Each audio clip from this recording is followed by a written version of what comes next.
नमस्कार, बहू बेटी और Z5 के शोज के हाइलाइट्स भरे इस शो में आप सभी का स्वागत है।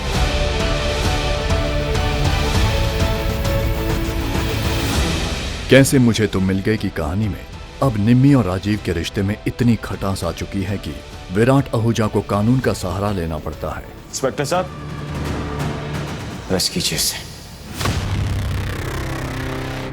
विराट एक मिनट यार। दूर रह। लेकिन राजीव ऐन मौके पर पुलिस को कानून के बनाए नियमों से वाकिफ कराता है और अपने आप को बचा लेता है। हाँ, लेके चलो। क्या सर, एक minute please.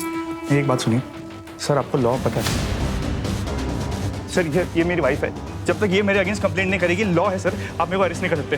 Please please please please sir, please. कानून के बनाए रूल्स के अनुसार निम्मी के कंप्लेंट के बगैर पुलिस राजीव को अरेस्ट नहीं कर सकती और इसी बात का फायदा उठाते हुए राजीव उसे अपनी मोहब्बत का वास्ता देकर इमोशनली ब्लैकमेल करने की कोशिश करता है। मिस्टर विराट, ये सही कह रहे हैं। मैं इसे अरेस्ट नहीं कर सकता जब तक आपकी बहन एक फॉर्मल कंप्लेंट नहीं करती। निमी क्या मर्जी है तुम्हारी? तुम चाहती हो मैं जेल जाऊं? Maybe you know I love you. Rajiv की बातों का असर निम्मी से ज्यादा उसकी माँ बबीता आहूजा पर होता है। वो राजीव का पक्ष लेते हुए निम्मी को राजीव के खिलाफ न जाने की सलाह देती है। इंस्पेक्टर साहब, सॉरी इस कंफ्यूजन के लिए। निम्मी कह दो इनसे कि तुम कोई कंप्लेंट नहीं करना चाहती हो राजीव के खिलाफ। अमृता निम्मी को समझाती है, चुप रहकर राजीव के अत्याचारों को बढ़ावा न देने की सलाह देती है। बेखौफ होकर उसके खिलाफ कदम उठाने के लिए निम्मी को सपोर्ट करती है। तुम्हें आवाज उठानी होगी हाँ, गलत के सामने। और इस वक्त में तुम्हें सिर्फ अपने बारे में सोचना है, किसी और के बारे में नहीं। चुप रहने से राजीव का अत्याचार और बढ़ जाएगा और हम में से कुछ नहीं कर पाएगा। बबीता आहूजा के दिल में पहले से ही अमृता के खिलाफ नफरत भरा है। अमृता की बातों को नजरअंदाज करते हुए पुलिस को जाने की सलाह देती है। निम्मी ये तो चाहती ही है कि हमारा परिवार टूटे। अब इस बात को यही खत्म कर देते हैं। इंस्पेक्टर साहब आप जाइए। रुकिए। तभी विराट अपनी बहन की रक्षा के लिए आगे बढ़ता है, पर निम्मी निडर होकर इंस्पेक्टर के सामने अपने साथ हो रहे गृह कलह के सबूत देती है, जिसे देख पूरा परिवार दंग रह जाता है। सबूत देखना चाहेंगे?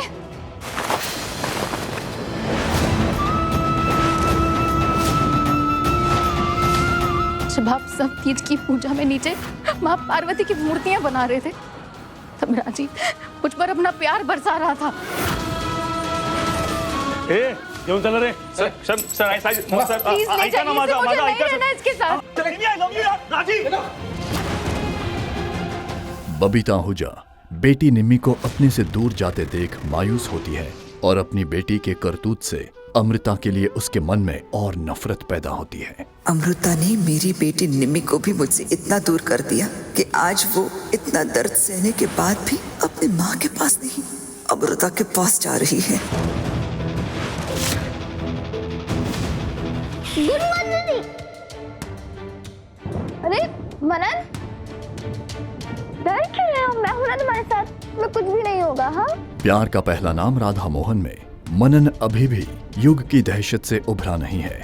युग को अपनी जिंदगी से दूर कर राधा और मोहन अपनी खुशहाल जिंदगी की शुरुआत एक रोमानी माहौल में घुलकर बिताना चाहते हैं। इसीलिए वो जितना हो सके एक दूसरे के साथ और करीब रहने की कोशिश करते हैं।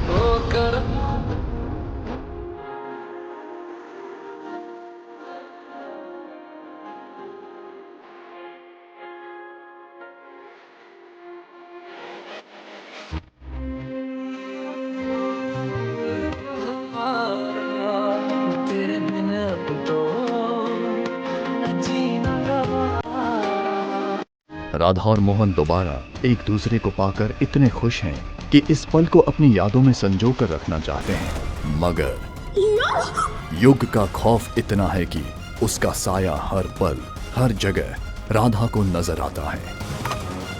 अरे यहाँ तो कोई नहीं है। नहीं मोहन जी, वहाँ पे युग था, आपके पीछे था, आपने अपने आंखों से देखा था। मोहन जी वो वहाँ से निकल गया। मोहन जी बच्चे कमरे में अकेले।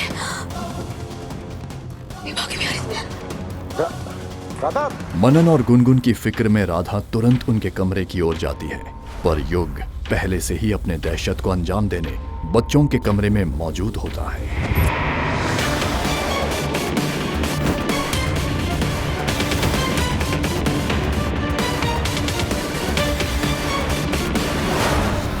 राधा आनन फानन में बच्चों के कमरे में पहुंचती है। युग की दहशत, उसका खौफ इस हद तक राधा के दिमाग पर छाया हुआ है कि उसे हर जगह युग दिखने लगता है।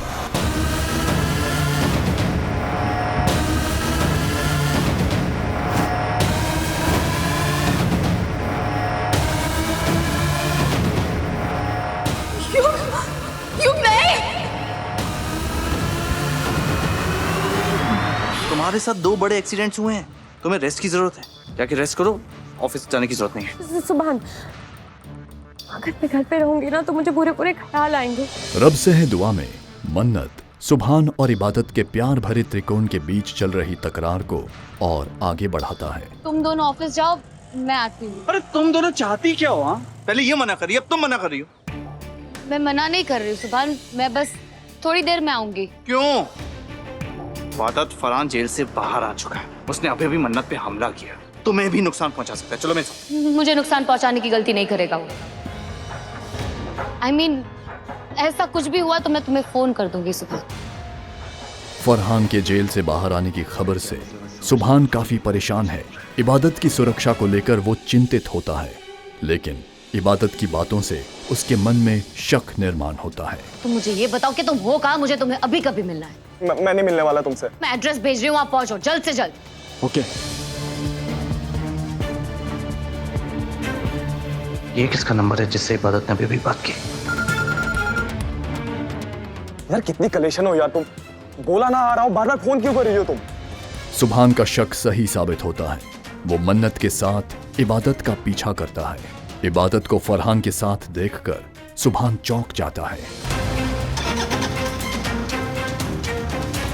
सुभान, हम तो ऑफिस जाने वाले थे ना, हम इबादत के पीछे क्यों जा रहे हैं? थोड़ी देर में सब कुछ पता चल जाएगा, जस्ट वेट एंड वॉच।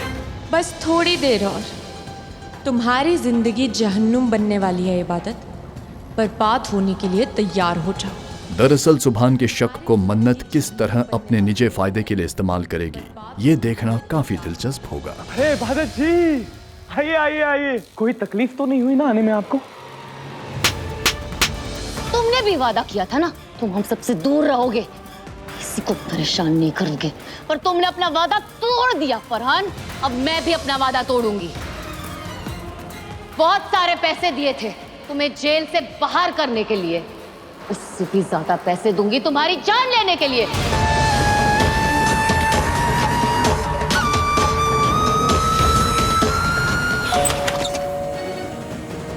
क्या वो मलिश्का कौन है? पुलिस? भाग्य लक्ष्मी में पारो के मालिकाना हक को लेकर चल रहे नीलम और लक्ष्मी की लड़ाई अब एक अलग मोड़ लेती है। अपनी बेटी से मिलने न देने पर वो पुलिस लेकर ओबेरॉय हाउस पहुंचती है। प्लीज सर, इनसे पूछिए, मेरी बेटी अंदर है और ये लोग उसे बुला नहीं रहे। हम बुला देते उसे, लेकिन नहीं बुलाएंगे, बुला नहीं सकते, वो सो रही है। मेरी बेटी अगर सो रही है तो उसे सही जगह पर भी सोना चाहिए। सर प्लीज प्लीज आप अंदर जाइए और मेरी बेटी को ले आइए। ऋषि भारी मन से सोई हुई पारो को लेकर लक्ष्मी के हवाले करता है। लक्ष्मी अपने और ऋषि के बीच एक धुंधली लक्ष्मण रेखा आंक लेती है, जिससे ऋषि निराश होता है। तुम्हें मुझ पे विश्वास नहीं था? बिल्कुल नहीं, जरूरत भर भी नहीं।